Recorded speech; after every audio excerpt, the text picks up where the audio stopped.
मराठी चित्रपटसृष्टी मागे पडली, असं अनेकांना का वाटतं? यामागे काही महत्त्वाची कारणं आहेत. थोडक्यात आणि स्पष्ट सांगतो. नंबर 1. बजेट आणि मार्केटिंगची मर्यादा. मराठी चित्रपटांचे बजेट हिंदी दाक्षिणात्य चित्रपटांपेक्षा खूप कमी. त्यामुळे व्हीएफएक्स, ॲक्शन, भव्य सेट्स यावर खर्च करता येत नाही.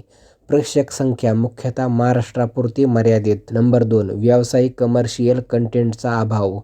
अनेक चित्रपट कलात्मक म्हणजेच आर्ट सिनेमे असतात, पण मास एंटरटेनमेंट खूप कमी. प्रेक्षकांना हवं असलेलं दमदार कथा, गाणी, स्टार पॉवर यांचा समतोल साधला जात नाही. नंबर 3. स्टार सिस्टीम कमजोर.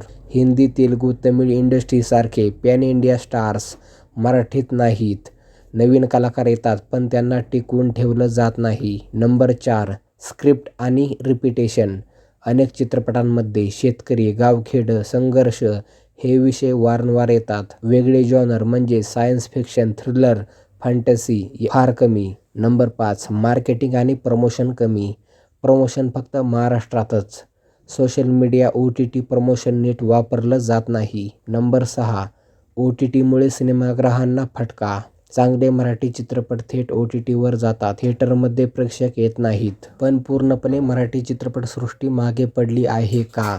तर नाही. सैराट, नटसम्राट, वाळवी, जोगवा सारखे चित्रपट सिद्ध करतात की कथा दमदार असेल तर मराठी सिनेमा चालतो. मराठी चित्रपटसृष्टीने पुढे काय केले पाहिजे? नव्या जॉनरवर प्रयोग केला पाहिजे. मजबूत स्क्रिप्ट, तरुण दिग्दर्शकांना संधी दिली पाहिजे. मोठ्या प्रमाणात चित्रपटांचे प्रमोशन केले पाहिजे. तेव्हा कुठे आपली मराठी चित्रपटसृष्टी चालू राहील.